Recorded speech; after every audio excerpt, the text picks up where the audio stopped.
حکوومەتی عێراق بڕیاری داوە لە دروستکردنی کۆمپانیایکی تایبەت بە فرۆشتنی نەوتی هەرێمی کوردستان کە بارگاکەی لە هەولێرە بێت و لەلایەن ناوەندەوە سەرپەرشتی ئەکرێ.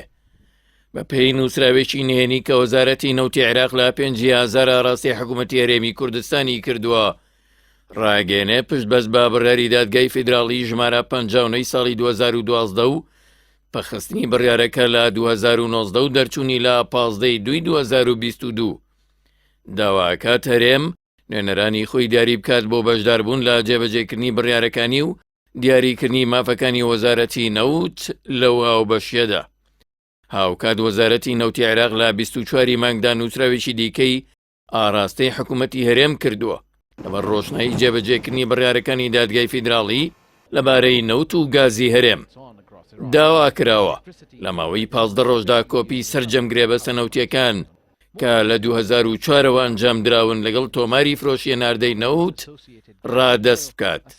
هەروەها پێشنیازی پێشکەشکردنی داواکاریەک بە ئەنجومەنی وەزیران کردووە بۆ دروستکردنی کۆمپانیایکی نەوتی دەسەڵاتی بەڕێوەبردنی دۆسەی نەوت و غازیەکانی پێ بدرێ کە لەلایەن حکوومەتی هەرێمی کوردستانەوە گرێبەسییان بۆ کراوە.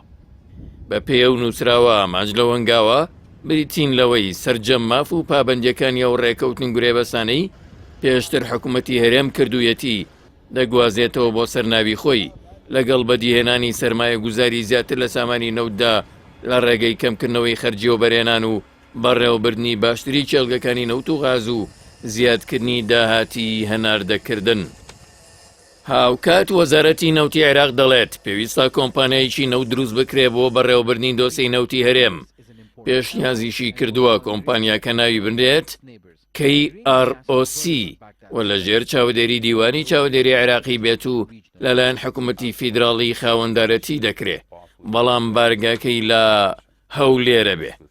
داواشەکە فەرمانبەرێکی پسپۆر کە پلەکەی لە بەڕێوەبەری گشتی کەمتر نەبێت دابنرێت بۆ هەمانگی لەگەڵ ئەنجومەنی وەزیران و وەزارەتی دارایی و بانکی ناوەندی عێراق بۆ کردنەوەی حسابێک لە یەکێک لە بانکان نێودەوڵەتیان متمانە پێکراوەکان هەموو داهاتی هێناردە و فرۆشی نەوت و غازی هەرێمی کوردستان بخرێتە حیسابە بانکیەوە. بڕیاریشە لە سەر بنەمای پشتی هەرێم لە بودجەی گشتی عێراق پارەی لێ بدرێ. هەروەها بە هەمانگی لەگەڵ وەزارەتی دارایی عێراق ئەمەرجێک لە ماوەی 45 ڕۆژدا لە ڕێکەوتی دەرچوونی ئەم نووسراوە بکرێت بە ڕەزامەندی ئەنجومەنی وەزیران.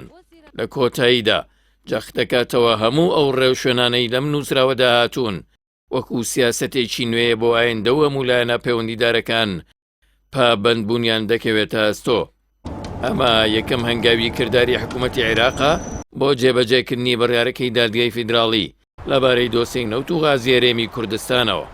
ئەو دۆسەی کە خەڵک و پەرلەمان و زۆرینەی لایەنەکانی هەرێمیش ئاگایان لە وردەکاریەکەی نییە و بەرپرسانی دوو حیزبی دەسەڵات گرێبەستەکانیان بە شاراوەی هێشتۆتەوە.